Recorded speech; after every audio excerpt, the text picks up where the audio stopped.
Muy bien, quiero que meditemos en esta mañana en la legitimidad del sufrimiento de un cristiano. ¿Sí? Una de las cosas que Jesús 7 veces nombra en Mateo 23 es la palabra hipócrita. 7 veces Jesús habla de la conducta del religioso, en este caso del fariseo, por ser hipócrita. La hipocresía es algo que no es tolerada bajo ningún aspecto por el Señor. ¿Y a dónde conduce la hipocresía? Justamente a querer mostrar una apariencia o mostrar algo que no lo es. Entonces, la hipocresía a veces se torna como una herramienta necesaria. No quiere decir que sea legal, sino necesaria para muchos.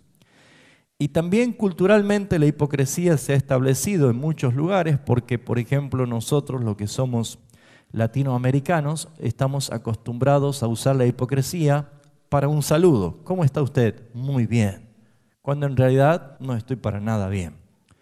Entonces, como está introducido en la cultura, simplemente nosotros estamos utilizando una actitud hipócrita. Y la palabra hipócrita es una palabra griega que viene justamente de Grecia en cuanto a lo que eran los teatros, la cultura de los circos y los teatros que se aplicaban o se presentaban para entretener a la sociedad. Entonces los actores eran llamados o conocidos hipócritos.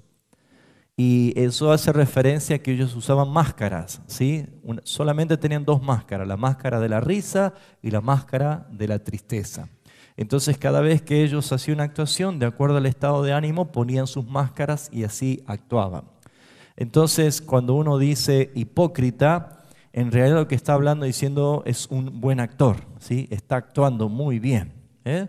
Nada más que la vida no es un teatro, la vida no es un circo, la vida no es ficción. Sería muy bien llamado hipócritas o actores si estuviéramos en un teatro donde termina una fantasía y todos aplaudimos y decimos terminó. Pero todos los días abrimos los ojos a una realidad que no termina muchas veces. Todos los días abrimos los ojos y esperando los aplausos del final del acto, pero resulta ser que la vida sigue igual y para muchos muy prolongada, de mucho tiempo, de muchas situaciones difíciles. Entonces, de pronto una persona que está caminando por la nueva vida en Cristo Jesús, participando, integrando en la iglesia, que es el cuerpo de Cristo, llega un momento en que se da con un golpe muy duro, de que lo que muchas veces se dijo o se expresó, de que si viene a Cristo se le terminan los problemas, o que si viene a Cristo se va a parar de sufrir, o va a terminar su llanto, su angustia, de pronto se va a dar cuenta de que no es así, de que por ser cristiano o seguidor de Cristo, la realidad es diferente. Sigue habiendo sufrimiento, sigue habiendo problemas familiares, matrimoniales, en relación con hijos. Se da cuenta cada vez que lee la Biblia cuán difícil es ser santos y cuánto cuesta ser santos. Cuántas veces hay personas de que muchos intentos de mantenerse en integridad han sido frustrados y por ende se sienten tan culpables y se sienten tan indignos de estar delante de la presencia del Señor que directamente empiezan a hacer esporádicas sus apariciones en la iglesia, en el cuerpo de Cristo, y muchos directamente dicen, yo no quiero fallarle más a Dios, me siento indigno, me siento culpable, yo no soy merecedor de que Cristo haya pagado por mí, por lo tanto terminan dejando de congregar y sumergiéndose a una culpa inmerecida, y allí es donde muchas personas, al encontrarse en la calle, o al recibir un llamado telefónico, o venir esporádicamente a la congregación, o quizás ser un fiel miembro de la congregación, usamos muchas veces la hipocresía, porque pensamos que estar mal es pecado, porque pensamos que estar triste es pecado, porque pensamos que ser fracasados en algunos aspectos de la vida es pecado. Y eso no es pecado, hermanos. Necesitamos ser sinceros. necesitamos entender que todos tenemos un derecho legítimo delante de Dios a no estar bien. En ningún lado la palabra de Dios dice que ser un hijo de Dios es una vida color de rosa. En ningún lado dice la Escritura que ser un hijo de Dios nos garantiza la felicidad extrema. Nosotros tenemos una esperanza venidera. Nosotros tenemos una esperanza gloriosa, pero eso se va a dar cuando nuestro Rey de gloria venga, cuando nuestro Señor se manifieste. Y si tenemos que padecer en este tiempo, si tenemos que sufrir en este tiempo, si tenemos que sentirnos muchas veces incompletos, por más que nosotros repitamos, Señor, yo estoy completo en ti, claro que sí, pero nosotros diariamente nos sentimos incompletos. Es cuando debemos encontrar consuelo.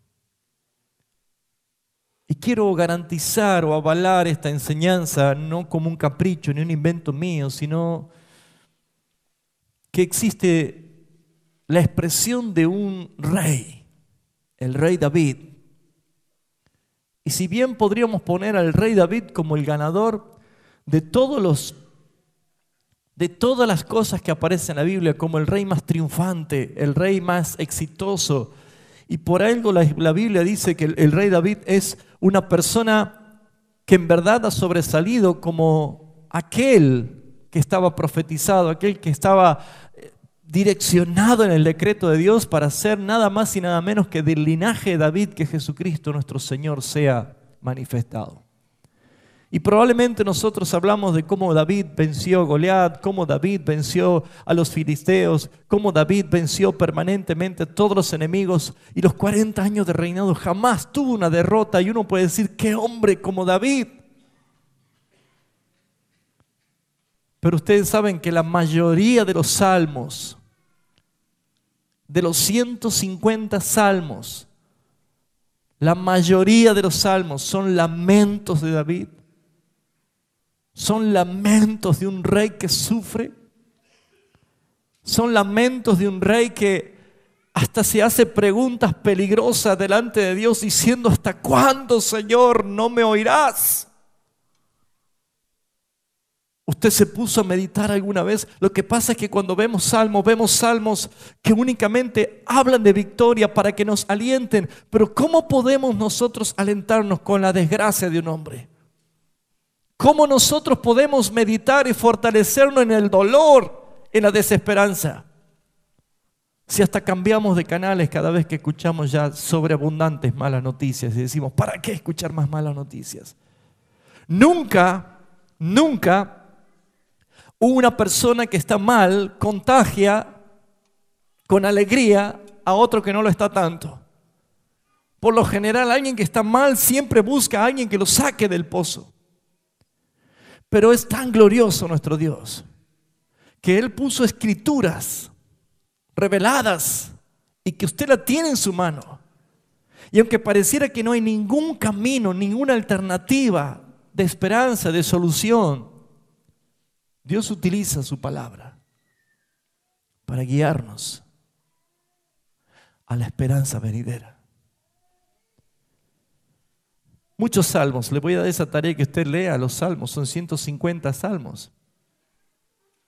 Y que usted lea y va a encontrar el carácter de un rey que sufre,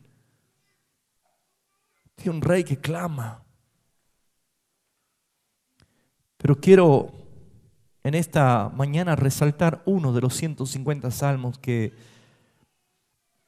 justamente leyendo un comentario de la Biblia Eastward, es un programa de Biblias y comentarios, y me llamaba mucho la atención un comentario justamente de una de las traducciones, y evidencia que el Salmo 88 es un salmo que si nosotros, haciendo control de calidad, es un salmo que si nosotros tendríamos que ver si vende o no vende, si es un bestseller o no.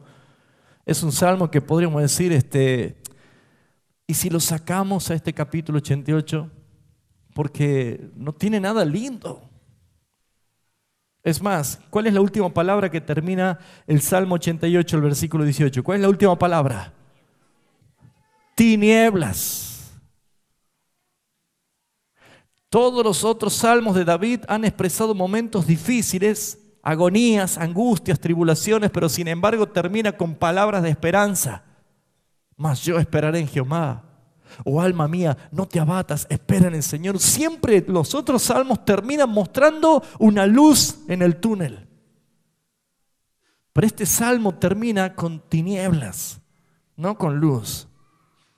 Es más, la única palabra de esperanza está en el primer renglón del primer versículo, que dice: oh Jehová, Dios de mi salvación. Es todo lo que dice si pudiésemos ver algo positivo de este salmo. Pero quisiera que veamos y leamos primeramente el Salmo 88 para poder entender que es legítimo para un hijo de Dios, para una hija de Dios, pasar momentos de sufrimientos. Y quizás prolongados tiempos de sufrimiento. Y tal vez años de sufrimiento. Y por qué no decirlo, toda una vida de sufrimiento. ¿Cuál es la recompensa que usted espera? ¿Aquí o en la gloria venidera? Oh Jehová, Dios de mi salvación, día y noche clamo delante de ti. Llegue mi oración a tu presencia, inclina tu oído a mi clamor, porque mi alma está hastiada de males y mi vida cercana al Seol. Soy contado entre los que descienden al sepulcro. Soy como hombre sin fuerza, abandonado entre los muertos, como los pasados a espada que yacen en el sepulcro, de quienes no te acuerdas ya y que fueron arrebatados de tu mano. Me has puesto en el hoyo profundo, en tinieblas, en lugares profundos. Sobre mí reposa tu ira y me has afligido con todas tus ondas. Me has alejado de mí, mis conocidos, y has puesto por abominación a ellos. Encerrado estoy y no puedo salir. Mis ojos enfermaron a causa de mi aflicción. Te he llamado, oh Jehová, cada día. He extendido a ti mis manos. ¿Manifestarás tus maravillas a los muertos? ¿Se levantarán los muertos para alabarte? ¿Será contada en el sepulcro tu misericordia o en tu verdad en el Abadón? ¿Serán reconocidas en las tinieblas tus maravillas y tu justicia en la tierra del olvido? Mas yo a ti he clamado, oh Jehová, y de mañana mi oración se presentará delante de ti. ¿Por qué? ¿Por qué, oh Jehová, desechas mi alma? ¿Por qué escondes de mí tu rostro?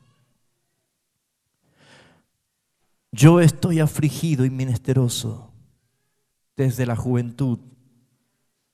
He llevado tus terrores, he estado menesteroso. Sobre mí han pasado tus iras y me oprimen tus terrores y me han rodeado como aguas continuamente. A una me han cercado. Has alejado de mí al amigo y al compañero, y a mis conocidos has puesto en tinieblas. Lindo salmo para devocional, ¿no? ¿Cómo puede encontrar uno un mensaje, una inspiración en lo que prácticamente se podría decir que es una carta de agonía? Este es uno de los salmos que justamente manifiestan dolor, falta de consuelo. Los buenos cristianos, los buenos creyentes, hermanos, también pueden ser muy afligidos. También pueden llegar a pensar de que están bajo la ira de Dios, o pueden en su estado de confusión llegar a pensar que Dios se olvidó de ellos. Muchas personas están viviendo días de tinieblas, angustias y desesperaciones. Aniquilar la hipocresía es primeramente presentarse delante de Dios diciendo: Señor, yo necesito de ti. Me siento en angustia, me siento en tinieblas. Cuando comienza diciendo: de día y de noche clamo a ti, habla de una necesidad de una pronta respuesta. Habla de una necesidad de un socorro inminente. Cuando el mismo salmista está diciendo en el versículo 5 que él se siente como abandonado entre los muertos, como quien de aquellos ya Dios ni se acuerda. La confusión de una persona atribulada llega a tal punto de hasta creer o dudar de la soberanía de Dios. El salmista dice en el versículo 10: ¿acaso manifestarás tus maravillas a los muertos? En otras palabras, diciendo: ¿de qué sirve que tú me des una respuesta después que me muera en mi angustia? Yo necesito ahora. Yo no sé si a usted le pasó, hermanos, pero a mí me pasó muchas veces en momentos difíciles decirle: Señor, aunque sea una señal necesito, una palabra, un testimonio de tu presencia. Todo eso viene cuando alguien está en confusión. El hombre por naturaleza busca la respuesta inmediata. El hombre por naturaleza es impaciente, por eso es que ha recibido como un regalo del Espíritu la paciencia, porque no podemos ser pacientes. Queremos inmediatamente tener la solución. Inmediatamente queremos tener el alivio a nuestro dolor. Pero ¿qué pasa cuando Dios guarda silencio en tu vida?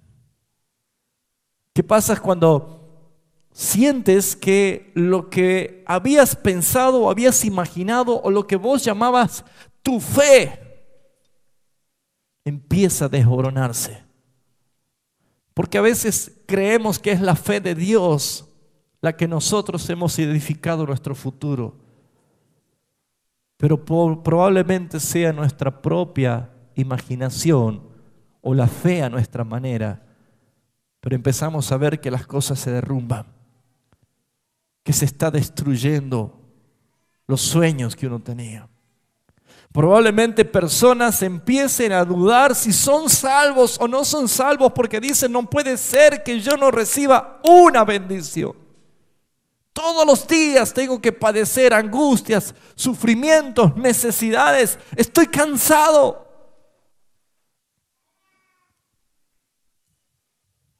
Hermanos, tenemos derechos y es legítimo pasar aflicciones como hijo de Dios.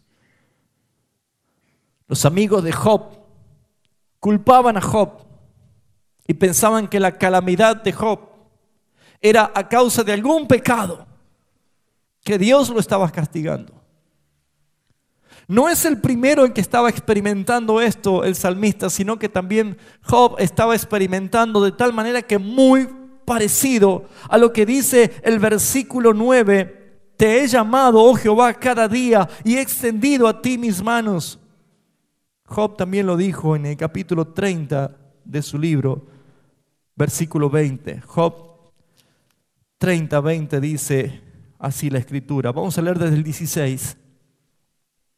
Este es el clamor, el lamento de Job, la desdicha actual de Job. Dice así la escritura, Job 30, 16: y ahora mi alma está derramada en mí. Días de aflicción se apoderan de mí. Fíjese usted cómo está diciendo: días de aflicción se apodera de mí. La noche taladra mis huesos. Parece que no termina más la noche cuando uno está en aflicción. Y los dolores que me rodean no reposan. Y la violencia deforma mi vestidura, me ciñe como cuello de mi túnica. Él me derribó en el lodo, dice Job, y soy semejante al polvo y a la ceniza. ¿Y qué dice el versículo 20? Clamo a ti y no me oyes. Me presento y no me atiendes. Acá vemos nosotros un paralelo igual que el salmista. Acá Job está diciendo: ¿cuántas veces intenté orar y buscarte? Me atrevo a decir algo, hermano, en esta mañana. Tomando el testimonio de la Escritura, muchas personas que dicen que nunca tienen aflicción y que están bien, me atrevo a decir que yo dudo más de la salvación de los tales que de los verdaderos hijos de Dios. Cuando uno dice: la vida me sonríe, yo estoy bien, no necesito nada, tengo mi familia en orden, disfrutamos de la vida, a veces me da más temor, porque así había un hombre rico que recibía todos sus bienes estando aquí, pero cuando murió fue atormentado en el Hades. Pero a la puerta de su casa había un hombre mendigo, sucio, lleno de llagas, que aún sus perros eran lo único que tenía cerca. Ese hombre llamado Lázaro, cuando murió, fue llevado por los ángeles, una comitiva de bienvenida extraordinaria a la mismísima presencia del Señor. Y dice la Escritura: y él era consolado allí. ¿Cuál es la evidencia de que alguien esté bien? ¿El dinero? ¿El poder? ¿La fama? ¿El confort? ¿El lujo? ¿Las amistades? ¿Cuál es la evidencia de que una persona que tenga todo esto diga: yo no necesito de nada? Es más, hay cristianos, o por lo menos que congregan en la iglesia, que no se dan cuenta que por tener sus prioridades en otras cosas, parecieran de que están logrando lo que anhelan. Pero nadie puede alcanzar nada separados de Cristo. Nadie puede tener absolutamente ninguna garantía de bendición cuando pone a Cristo en segundo lugar en su vida. En el capítulo 88 del Salmo, vemos nosotros de que realmente era una situación difícil. En el versículo 15 del Salmo 88, añade lo siguiente: yo estoy afligido y estoy menesteroso. ¿Desde cuándo? Dice. Desde la juventud he llevado tus terrores. ¿Cuántas personas ya han perdido la cuenta de cuántos años hace que lleva ese sufrimiento? ¿Cómo no preguntarse por qué, Señor?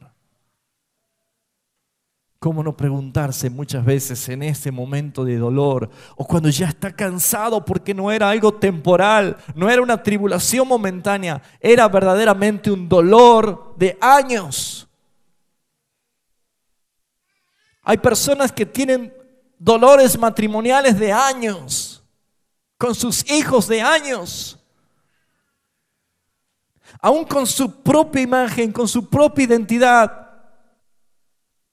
de años, que arrastran frustraciones, que arrastran dolores, y que no se termina el otro día cuando abre sus ojos. Sigue estando en angustia, sigue estando en tinieblas. Una vieja frase de una cristiana coreana de hace muchísimos años, ella decía: la risa es un llanto disfrazado. ¿De qué se ríe el hombre? ¿De qué muestra risas y algarabía? Muchas veces es simplemente ocultarse ante una verdad. Es saber que no voy a tocar esto porque sé que eso me da dolor todos los días. Entonces hago una tarea de omisión. En el matrimonio saben que hay cosas que no tienen que hablarlas porque el día que la hablan explota todo y todos los días se refrenan para no hablar nada de eso. En el hogar saben perfectamente cuál es la pata rota de la silla y por eso tratan de no tocarla para que no se hundan toda la familia. En el hogar cada uno sabe, y aún personalmente cada uno sabe dónde está lo que a mí todavía me produce dolor y angustia. Y uno dice: Señor, ¿acaso no soy tu hijo? ¿Acaso no es nacido de nuevo, Señor? ¿Por qué este dolor? Y nos hemos acostumbrado a vivir omitiendo, evadiendo, esquivando para que todo esté bien. ¿Cuántas veces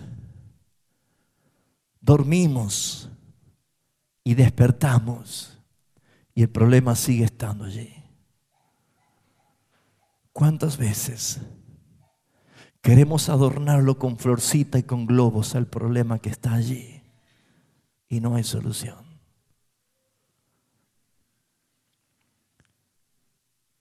De juventud, desde la juventud he llevado todo esto.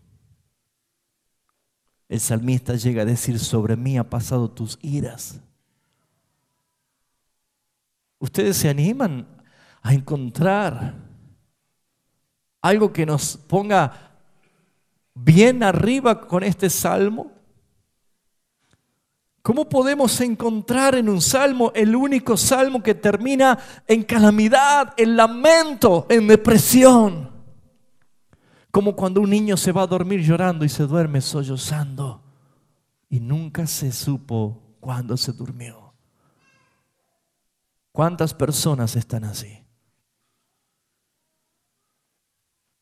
Por eso, amados hermanos, necesitamos entender de que hay una realidad que debemos vivir. ¿Cuáles son los principios que podemos extraer de esta escritura? El Salmo 88, que se transformó en un cántico. Es un cántico de súplica, un cántico de esperanza. Ese cántico que el mismo salmista recuerda, por ejemplo, en el versículo 6 o en el versículo 4, de que se siente que está en un hoyo, en lo profundo, en un sepulcro, donde no hay salida, donde no hay esperanza, donde no hay nada lindo. ¿Cómo podemos encontrar principios que nos alienten? Recuerdo que en el capítulo 11 de Hechos de los Apóstoles menciona que por primera vez a la iglesia se le llamó cristianos. A los discípulos se les llamó cristianos. Esto fue en Antioquía. Y saben, la palabra cristianos también de una palabra griega que quiere decir pequeños cristos, habla de que eran personas que se identificaban tanto con Cristo que decían: estos son cristitos.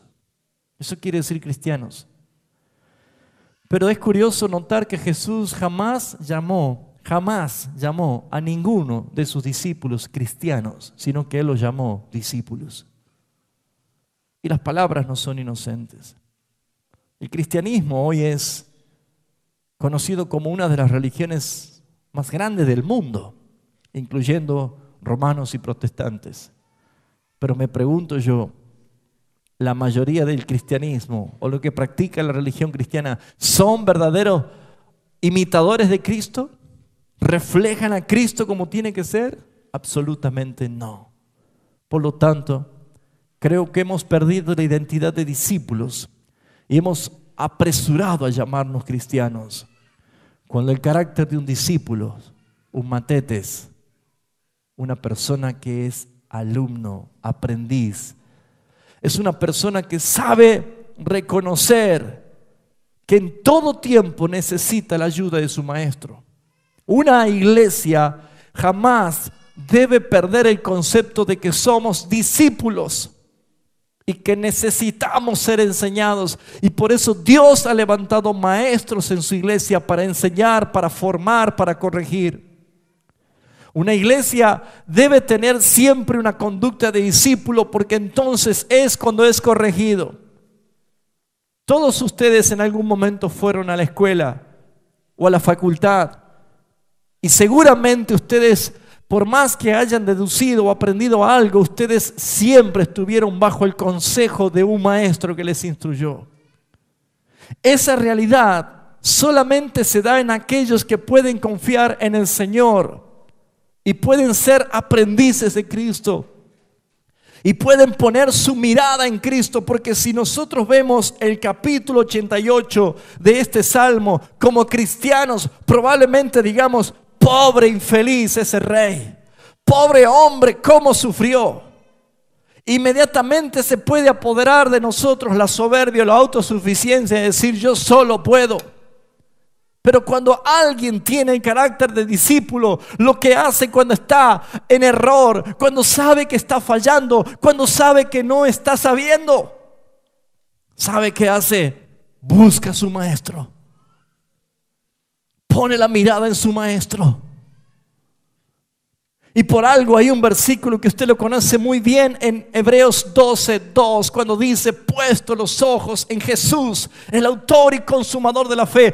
Fíjense, presten atención cómo Jesús hizo una transición desde un lugar miserable, pobre, desde un pesebre, desde un lugar inferior, desde el máximo estado de humillación. Él como Dios se humilló hasta la gloria misma. ¿Dónde somos conducidos nosotros? A la gloria misma de Él. Porque Él dijo: Padre, a donde yo estoy quiero que ellos estén, para que vean mi gloria. Y usted está destinado por el Señor a ver su gloria. Pero estando en este mundo, ¿de qué ganas? ¿De qué te sirve? ¿Dónde inviertes tu vida? ¿No te das cuenta que estás malgastando tu vida en lamentos, en frustraciones, en angustias, en agonía? ¿No es mejor poner los ojos en Jesús? ¿No es mejor mirar lo que Él logró? Este Salmo 88 comienza diciendo: oh Jehová, Dios de mi salvación. Esa frase, esa primera línea del primer versículo, es lo que trae luz a todas las demás palabras que incluso concluyen en tinieblas. Mi Dios, el Dios de mi salvación. Invocaré al Señor mientras Él pueda ser hallado. Es legítimo, hermanos. David no estaba en pecado. Job no estaba en pecado. Es legítimo pasar tribulaciones. Es legítimo sentirse mal. Es legítimo preguntar: ¿por qué, Señor? Yo me acuerdo que era desde niño, adolescente, y ya nuestros líderes no sabían decir: no digas por qué, sino para qué. Eso no es bíblico. Yo puedo decir por qué. Yo puedo decir como Habacuc: ¿hasta cuándo me mostrarás la iniquidad y la maldad? El mismo David dice: ¿hasta cuándo guardarás silencio delante de mí, Señor? ¿Usted cree que es pecado? Hermanos, cuando alguien se cree que es autosuficiente, que no vamos a tener ninguna aflicción en este tiempo, en este mundo, es un error creerlo. Job tuvo en su momento de dolor, hasta llegó a cuestionar a Dios. Y Dios le dice: guarda silencio, yo te voy a preguntar y tú me vas a responder a mí. Tuvo que mostrarle a Job la soberanía de Dios. ¿Quién está en control de todas las cosas? ¿Dónde estabas tú cuando yo formé los cielos y la tierra? ¿Dónde estabas tú? ¿Quién te crees que puso todo lo que hiciste? ¿Quién te cree que trazó con un dedo el límite del mar? Cuando Job entendió esto, dijo: Señor, me arrepiento, porque de oída te oía, mas ahora mis ojos te ven y me arrepiento. ¿Sabe qué necesita hacer usted cuando esté en momento de aflicción, cuando esté en momento de desesperación y hasta cuando crea que está caminando en valles de sombra y de muerte? No tema. Ponga los ojos en Jesús. Jesús se metió adentro de nuestras tinieblas, hermanos, cuando se humilló a sí mismo. Jesús, siendo Dios, se humilló a sí mismo y se metió a las tinieblas de nuestros pecados, en las tinieblas de nuestras iniquidades, en las tinieblas de nuestras maldades. Jesús vino a darte luz. Por eso es que si usted se pregunta, ¿estaré experimentando el silencio de Dios, la separación de Dios hacia mi persona? ¿Cuántas veces uno se puede preguntar esto? Jesús, estando en la cruz, Él sintió, experimentó la separación. Dios, ¿por qué me has abandonado? Dios, ¿por qué me has abandonado?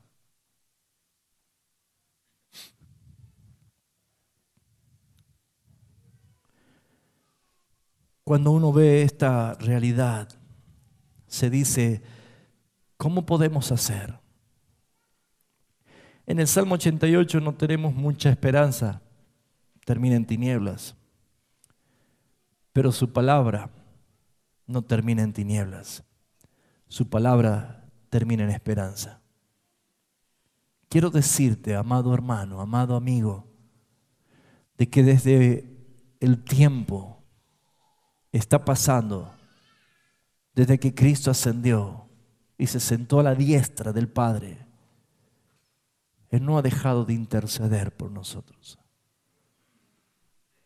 Siempre nuestro Señor está a favor de aquellos que le aman, de aquellos que le buscan.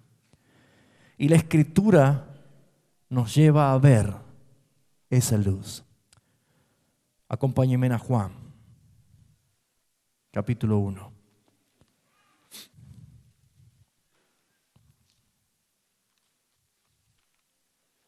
Juan capítulo 1,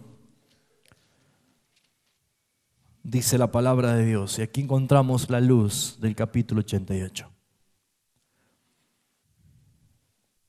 En el principio era el Verbo, y el Verbo era con Dios, era con Dios, y el Verbo era Dios. Este era en el principio con Dios, y todas las cosas por Él fueron hechas, y sin Él nada de lo que ha sido hecho fue hecho. En Él estaba la vida, y la vida era la luz de los hombres. Versículo 9.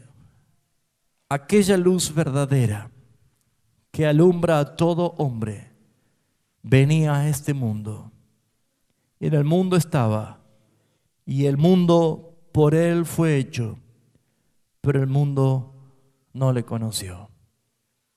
La Biblia asegura de que esa luz vino al mundo. Pero también dice la palabra que muchos amaron más las tinieblas que la luz. También la palabra dice de que muchos no vieron la luz, no conocieron la luz.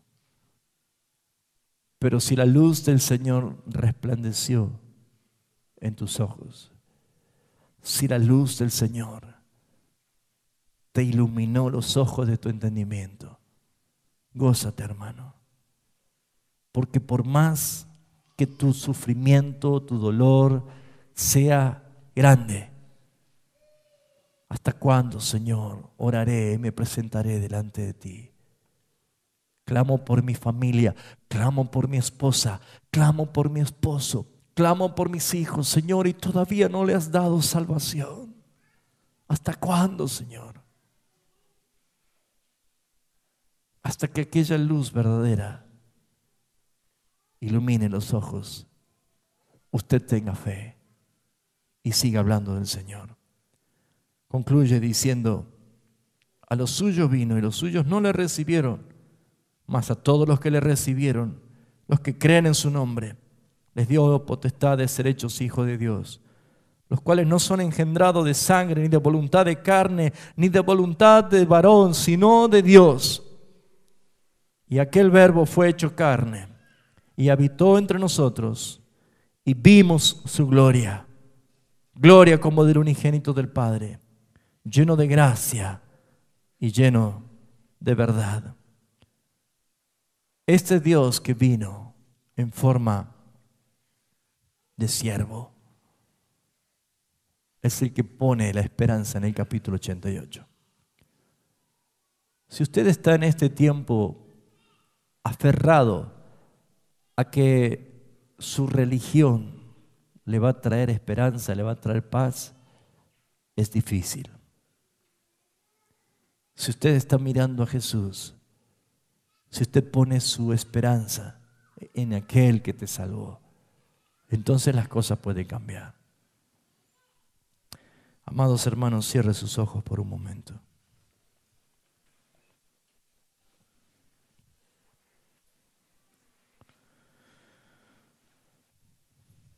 ¿Por qué necesitamos tomar la mesa del Señor con entendimiento?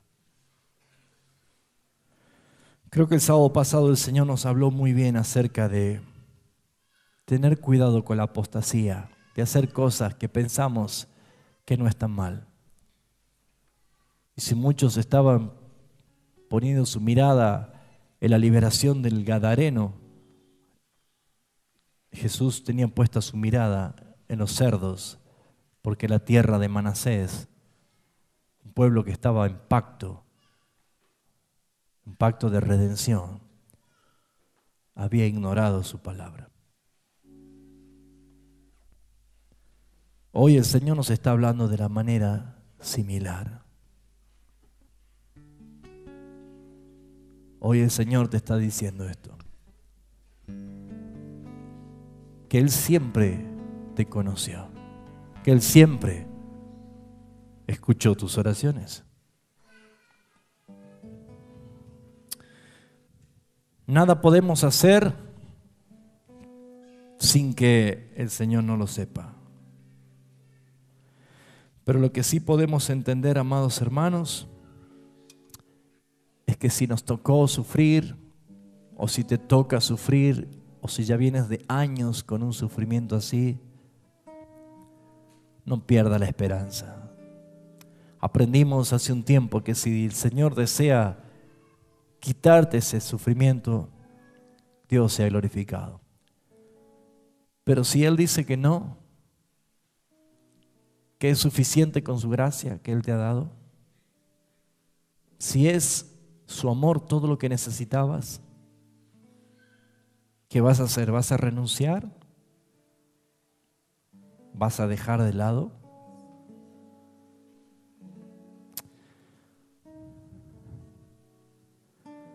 El que nos dio el ejemplo de mayor renuncia fue Jesús. Él, siendo forma de Dios, no estimó a ser igual a Dios como cosa que aferrarse. Se despojó a sí mismo.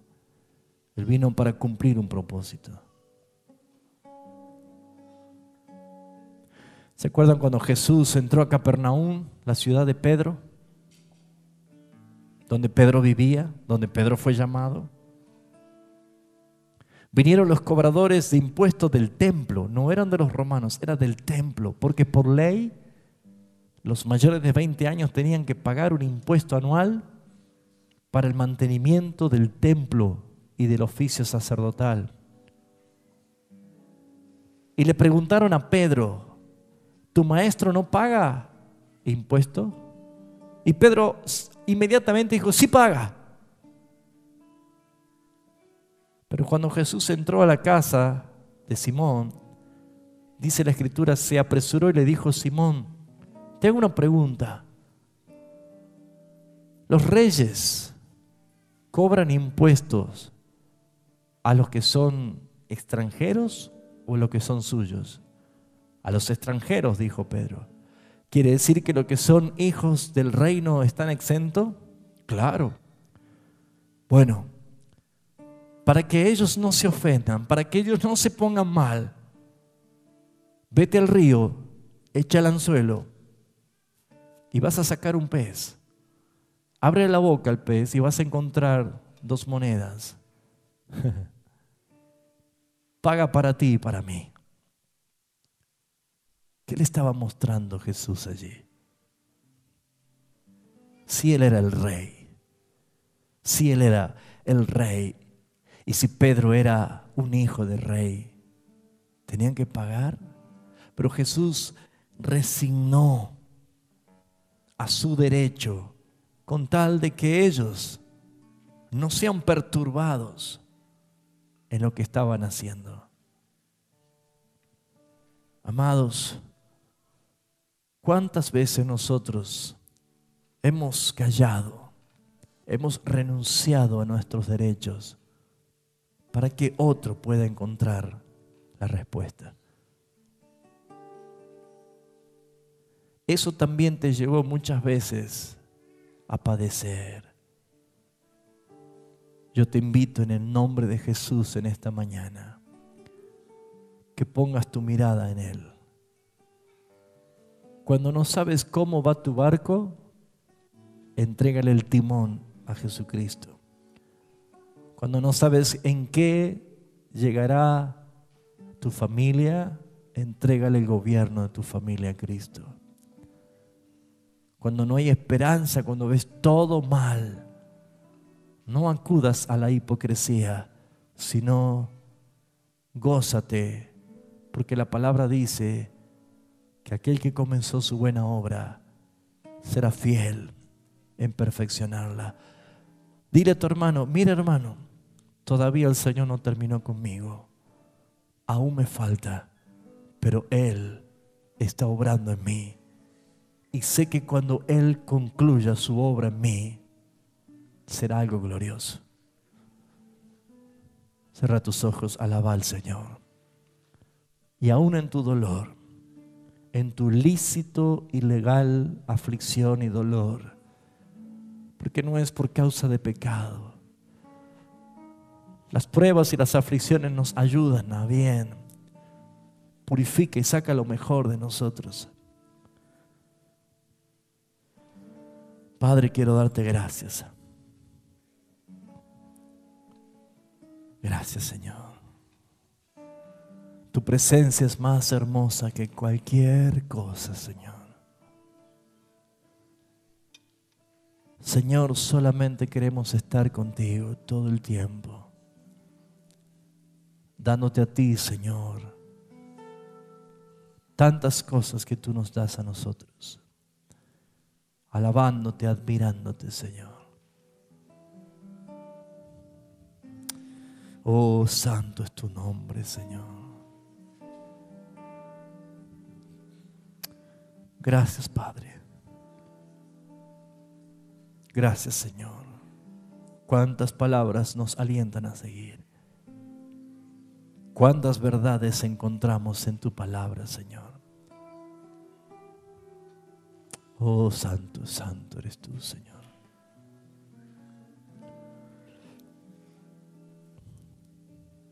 Gracias, Padre.